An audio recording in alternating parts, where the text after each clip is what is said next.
व्यवस्था में बैठे हुए लोगों ने ये चीजें होने दी। इनको हटाने में लंबा समय लगेगा, लेकिन इस देश में बीमारी है, हर 5 साल बाद चुनाव होंगे। चुनाव में आपको जीतना है और जीतने का अंक गणित और रेखा गणित बिल्कुल अलग होता है। जब तक चुनाव नहीं जीतेंगे, सत्ता पे नहीं आएंगे, तो आप बदलाव कैसे करेंगे? लेकिन मैं कहता हूं यह सरकारों का काम है, सरकार करेंगी, लेकिन मैं और आप क्या कर सकते हैं?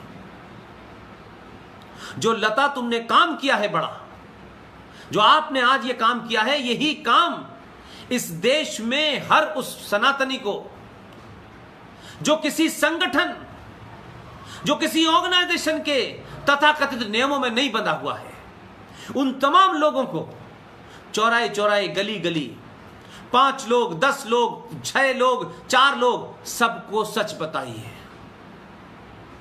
सनातनी अपने समाज में सनातन क्या है, सत्य क्या है, झूठ मत बोलिए। हिंदू मुस्लिम भाई भाई कोई स्लोगन नहीं था, यह सत्ता के लोगों ने अपनी सत्ताओं को चलाने के लिए, हिंदुओं को मूर्ख बनाने के लिए, उन आताताई, उन दंगाई, उन जिहादियों के साथ आप किसी तरीके का कन्फ्रंटेशन न करें। तो आपके सामने कहा हम सब भाई भाई हैं।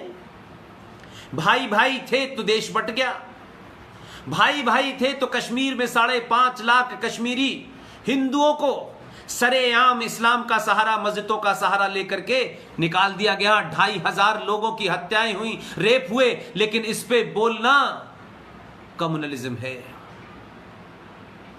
लेकिन तबलीगी जमात पे बोलना इस देश में हर एक को बुरा लगता है। इस पे नहीं बोलना चाहिए साहब, क्योंकि इस पे बोलने से जो है पूरे देश के अंदर खलबली हो सकती है। ध्यान रखिएगा, बीमारी का इलाज अगर सही डॉक्टर से सही समय पे नहीं कराएंगे तो मौत निश्चित है।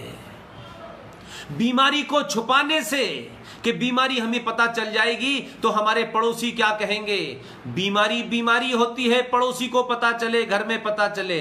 अगर बीमारी का इलाज कर लेंगे तो आने वाली नस्लें बीमार नहीं होंगी। लेकिन हमें जो बुखार है, हमें ये बीमारी है, नहीं नहीं नहीं, ये भाई भाई का जो कंसेप्ट है सिर्फ हमें ही है, उन्हें नहीं है। अंबेडकर ने अपनी किताब में साफ साफ लिखा है, इस्लाम के मानने वाले मुसलमानों में ये जो भाई भाई का कंसेप्ट है, ये विद इन इस्लाम है, ये हिंदुओं के लिए नहीं है। उन्होंने इस्लाम का वो बातें कही हैं जो आज देश के ईमानदार नेता, जो संविधान और अंबेडकर की राजनीति करते हैं, गली गली, मोहल्ले मोहल्ले, आज अंबेडकर के वारिस इनको लेकर के जय भीम जय मीम की बकवास करते हैं, मायावती बकवास करती है। ये तमाम लोगों से पूछो कि अंबेडकर ने जो कहा था उसे कहने की हिम्मत नहीं है, इसलिए अंबेडकर के नाम पे राजनीति हो रही है। इसलिए लता, मेरा मानना है सच को सच बता दो, वो कोई हो, और जब सच पता चल जाएगा तो आप चौराहे चौराहे इस प्रकाश अंबेडकर नाम का जो फ्रॉड है, ये जो दलितों की राजनीति करने वाले जो फ्रॉड हैं, मैं कहता हूं राजनीति करें, संसद में पहुंचे, मेरा उसमें कोई लेना देना नहीं है।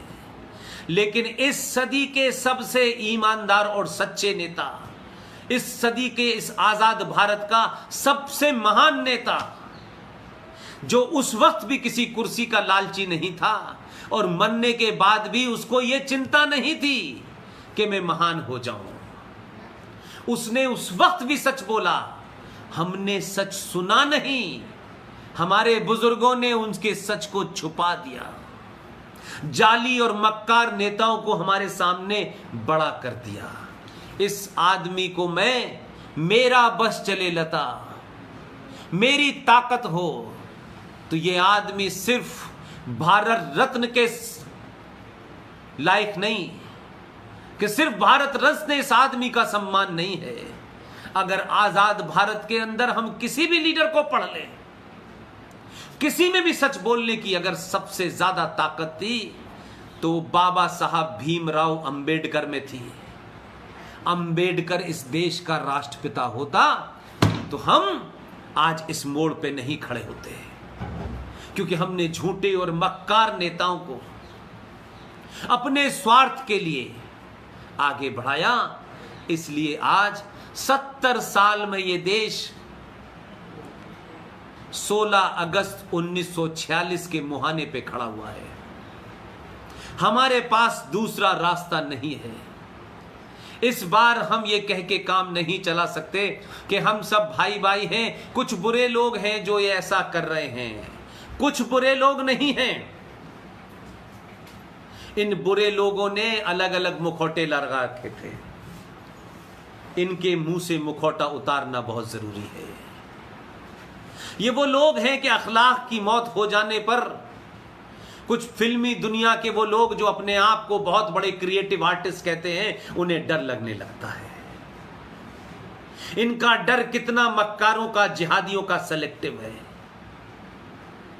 लेकिन बिहार की मस्जिद में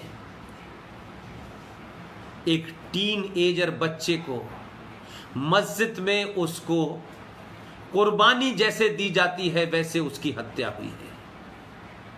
और सरकारें वहां ऐसी हैं जिनकी तकलीफ यह है कि वोट बैंक की वजह से अगर 50-100 राहुल की बलि चढ़ जाए तो क्या फर्क पड़ता है, लेकिन इस पे बोलना और कार्रवाई करना, इसको मीडिया पे दिखाना कम्युनलिज्म है, हिंदू इंटॉलरेंट हो जाएगा, देश भर में हालात खराब हो जाएंगे, इस पे मत बोलो, इस पे मत बोलो।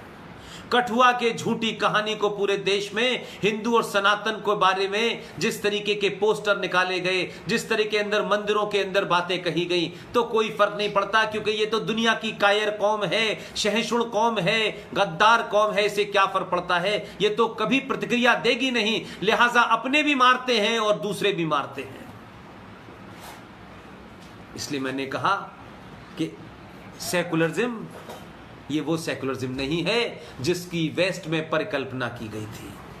हमने नहीं बताया अपनी जनरेशन, वो उस्ताद, वो टीचर, वो तमाम बड़े बड़े ज्ञानी जो जगह जगह भाषण देते हैं, वो भी मक्कार हैं, वो भी इस पूरे षड्यंत्र के हिस्से हैं। बड़ी बड़ी बातें आपसे करेंगे, ओ ऐसा आपको भारत का, अखंड भारत का नक्शा दिखाते हैं, ऐसा लगता है पता नहीं। अरे जो भारत आज हमारे पास है, वो जैसा भी है, वो भी हमारा नहीं है। हमारी बात सच मानने वाले नहीं हैं, उस पे भी भारत का संविधान लागू नहीं होता, उस पे भी इस देश की पुलिस के नियम लागू नहीं होते, उस पे भी आईपीसी बदलाव कर देती है। शक्ल देख करके, मजहब देख करके दफाएं लगती हैं इस देश में। हम किस गलतफहमी के शिकार हैं, जो अपना घर है वो मजबूती से हम अपना नहीं कह पा रहे हैं, मालदा में नहीं कह पा रहे हैं, कैराना में नहीं कह पा रहे हैं, केरल में नहीं कह पा रहे हैं, हम मुरादाबाद मेरठ में नहीं कह पा रहे, मुजफ्फरनगर में नहीं कह पा रहे, हम मलियानाबाद में नहीं कह पा रहे, हम संभल में नहीं कह पा रहे। भाई, तो किस अखंड भारत की मुझे और आपको चिंता है? जो भी खंडित भारत है, सबसे ज्यादा इस देश में सनातनी तकलीफ में है। वो नौकरी करता है, वो समय पे अपना इनकम टैक्स देता है, वो अपने बच्चे की फीस देता है, जो भी नियम कानून जैसे हैं उसे मानने की पूरी कोशिश करता है। लेकिन इसी संविधान को कुछ लोग अपनी किताब से ज्यादा महत्व देते हैं। तब हम ठोड़ियों में हाथ डालते हैं, तब हम भाईचारा पैदा करके हम उनसे संविधान की बात मनवाते हैं, तो लगता है हमने बहुत बड़ा बात कर दी। हम कितने झूठे और मक्कार लोग हैं। अपने लोगों पे तो बड़ी ताकत से कानून लागू करते हैं, लेकिन तबलीगी जमात का भगोड़ा, गद्दार, मक्कार, चोर उठाई गिरा ये मौलाना साद, पूरे हिंदुस्तान के बड़े बड़े मौलवी, बड़े बड़े इंटेलेक्चुअल, उसको कोई आज तक ये कहने नहीं आया कि ये अगर मिल जाएगा तो हम इसको गोली मार देंगे, क्योंकि इस आदमी ने पूरे मुसलमानों को बदनाम करा और एक महामारी में इस्लाम को गलत तरीके से प्रेजेंट करके इस देश में हजारों लोगों को बीमार कर दिया। कोई नहीं आता है, कोई अगर मगर की बात करता है, कोई किसी की बात करता है, वो ऐसे नहीं थे, वो ऐसे थे। ये झूठ की मक्कारी वो ज्यादा खतरनाक है जो टेलीविजन पे शैतानी रहमानी टाइप के लोग जो आते हैं, जो कभी कभी जामिया मिलिया के प्रोफेसर्स आते हैं, ये तर्क से, ये लॉजिक से, ये रीजनिंग के साथ उस आतंकवादी जिहादी मुसलमान को कवरअप देने की कोशिश करते हैं, ये ज्यादा खतरनाक है। इसलिए जिन्ना को पाकिस्तान चाहिए था उसने खुलेआम कहा और लेके चला गया। लेकिन मौलाना आजाद, वो जाहिल मौलाना आजाद जो मक्का में पैदा हुआ, जिसकी मां मदीने की थी, जिसका बाप मक्का का था, 1888 में पैदा होने के बाद हिंदुस्तान में बंगाल में आके स्थापित हो गया। 1902 में उनका परिवार यहां आया और उसके बाद वो जाहिल किसी स्कूल में नहीं गया, किसी कॉलेज में नहीं गया, कहीं पीएचडी नहीं, कहीं कोई किताब नहीं पढ़ी। लेकिन मदरसे में जाने के बाद भारत में के कैसे हालात बने कि 15 अगस्त 1947 से लेके 22 अगस्त 1957 तक भारत का पहला शिक्षा मंत्री बना। हमें शर्म नहीं आती?